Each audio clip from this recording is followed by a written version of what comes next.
Assalamualaikum warahmatullahi wabarakatuh. Alhamdulillah, alhamdulillahilladzi nahmaduhu wa nasta'inuhu wa nastaghfiruh. Wa na'udzu billahi min syururi anfusina wa min sayyiati a'malina.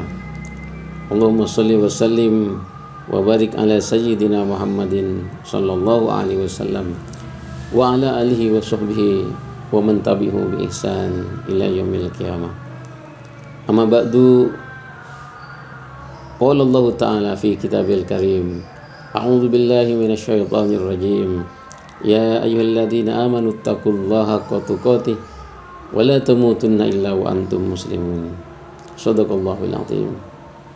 Sahabat belajar ID yang dirahmati Allah Subhanahu wa taala, mari kita tingkatkan kualitas keimanan kita dengan senantiasa menambah amal-amal soleh yang kita tingkatkan di dalam bulan Ramadan ini dengan kemampuan maksimal kita.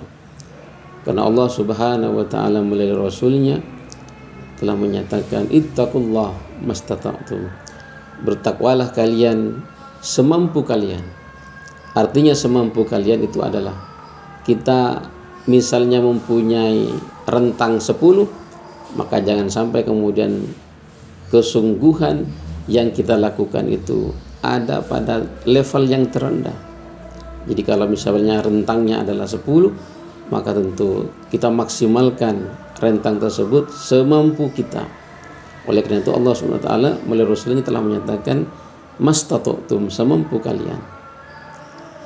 Sahabat ID yang dimuliakan oleh Allah Subhanahu wa taala, pembicaraan kita pada saat ini tentu masih terkait dengan hikmah Ramadan, di mana Allah Subhanahu wa taala telah memerintahkan kepada kita untuk kita berpuasa di dalam bulan Ramadan ini.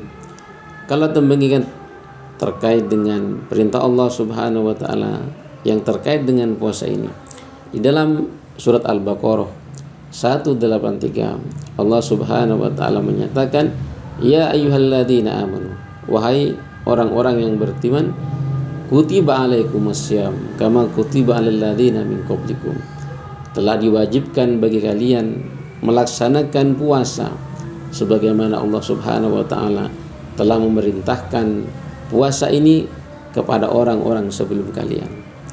Dari informasi ini kita mengetahui bahwa sungguhnya perintah puasa ini sebagaimana sholat sebenarnya bukan hanya perintah yang diberikan kepada kita, tetapi umat-umat terdahulu juga telah melaksanakan ibadah puasa ini.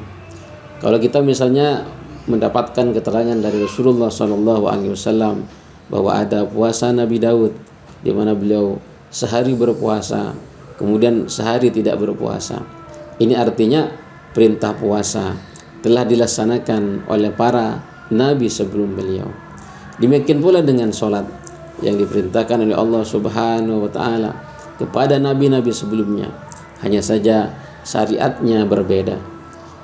Di dalam kaidah syarak misalnya, di situ disebutkan apa yang disebut dengan syar'u man qablana laisa syar'un lana, atau juga ada yang menyatakan syar'u man qablana syar'un lana. Artinya syariat-syariat nabi-nabi atau umat-umat terdahulu sebelum kita itu memiliki dua kemungkinan. Ada yang bisa jadi menjadi syariat bagi kita ketika itu dilegalkan oleh Nabi Muhammad SAW ketika mendapat mandat dari Allah Subhanahu wa taala, seperti misalnya perintah haji. Demikian pula dengan perintah-perintah yang bukan merupakan syariat nabi kita, yang tentunya ini merupakan syariat nabi sebelumnya, yang itu tidak bisa kita laksanakan karena tidak dilegalkan di dalam Islam. Terkait dengan puasa ini sebenarnya mempunyai latar belakang bahwa pada sebelumnya sebagaimana sholat ketika belum diwajibkan menjadi sholat 5 waktu, maka ada perubahan-perubahan terkait dengan puasa ini.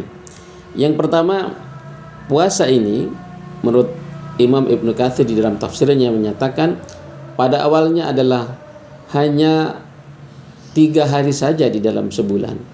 Jadi misalnya ketika 3 hari dikalikan 12 bulan, maka sebenarnya itu sudah melebihi dari 30 hari sebagaimana perintah yang diperintahkan kepada kita.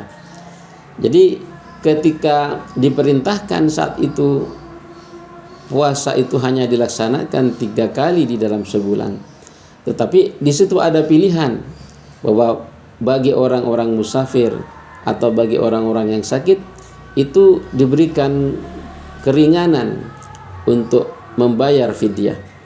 Sedangkan bagi orang yang sehat juga diberikan pilihan di antara melaksanakan puasa yang 3 hari itu ataupun kemudian membayar fidyah. Tentunya melaksanakan puasa adalah satu hal yang lebih utama dari hanya sekedar membayar fidyah. Itulah bentuk-bentuk puasa yang terjadi atau diperintahkan kepada umat sebelumnya, termasuk juga di awal-awal sebelum puasa Ramadan ini diwajibkan.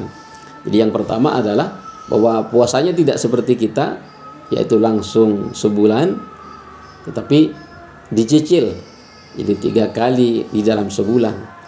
Kemudian terkait dengan perintah puasa itu tadi, pelaksanaannya juga merupakan sebuah pilihan di mana orang-orang yang sehat diberikan pilihan antara mengerjakannya atau membayar fidyah. Kemudian yang terakhir, perubahan yang terjadi adalah ketika awal-awal puasa ini diwajibkan, pada awalnya ketika kaum muslimin sudah melaksanakan buka puasa, maka ketika dia tertidur ini mereka tidak boleh kemudian melaksanakan aktivitas-aktivitas yang dalam hal ini membatalkan puasa. Sehingga misalnya ada salah seorang sahabat yang ketika seharian sudah mengerjakan berbagai pekerjaan sehari-hari dan kemudian dia merasa lelah, ketika dia sudah sampai maghrib dia berbuka puasa dan dia tertidur, maka kemudian dia harus melanjutkan puasanya pada keesokan harinya, sehingga batasannya adalah tertidur. Nah, ini tentu sangat memberatkan bagi para sahabat, termasuk yang terjadi pada Sayyidina Umar. Ketika Sayyidina Umar mengalami hal yang sama, sudah bekerja lelah seharian dan kemudian setelah melaksanakan sholat maghrib atau isya setelahnya dan kemudian beliau tertidur, akhirnya beliau juga harus melanjutkan puasanya karena beliau tentu misalnya tidak bisa makan minum dan termasuk misalnya tidur bersama istri beliau. Nah, hal ini kemudian diadukan kepada Rasulullah SAW. Ternyata memang ini sangat memberatkan bagi orang-orang terutama yang kemudian tertidur setelah melaksanakan berbuka puasa. Atas rahman dan rahim Allah Subhanahu wa taala, maka kemudian puasa itu berubah seperti sekarang, bahwa setelah kita berbuka puasa pada malam harinya kita bisa melaksanakan apa-apa yang diharamkan oleh Allah Subhanahu wa taala di siang hari. Ketika makan di siang hari itu diharamkan, kemudian malam hari kemudian dihalalkan. Demikian pula ketika berkumpul dengan istri di siang hari diharamkan, maka di malam hari Allah Subhanahu wa taala yang Maha mengetahui tentu kemampuan kita menghalalkannya di malam hari hingga kemudian menjelang waktu sahur. Itulah hal yang bisa kita rasakan betapa Allah Subhanahu wa taala sangat menyayangi kita umatnya, walaupun dalam prosesnya tentu ada hal-hal yang kemudian dijadikan latar belakang oleh Allah Subhanahu wa taala agar kemudian kita bisa merasakan bahwa rahmat Allah Subhanahu wa taala itu sangat luas, itu melebihi daripada kemarahan ataupun kemurkaan oleh Allah Subhanahu wa taala kepada kita karena dosa-dosa kita. Sahabat ID yang dimuliakan oleh Allah Subhanahu wa taala, itulah mungkin yang bisa kami sampaikan pada kesempatan kali ini. Mudah-mudahan perjalanan panjang kita ini bisa kita selesaikan dengan semaksimal mungkin, sehingga Allah Subhanahu wa taala bisa memberikan predikat yang tentunya dijanjikan oleh Allah Subhanahu wa taala kepada kita, yaitu menjadi orang-orang yang bertakwa, hingga kemudian kita keluar dari bulan Ramadan ini seperti bayi yang dilahirkan kembali oleh ibunda kita. Amin Allahumma amin. Ihdinas siratal mustaqim. Assalamualaikum warahmatullahi wabarakatuh.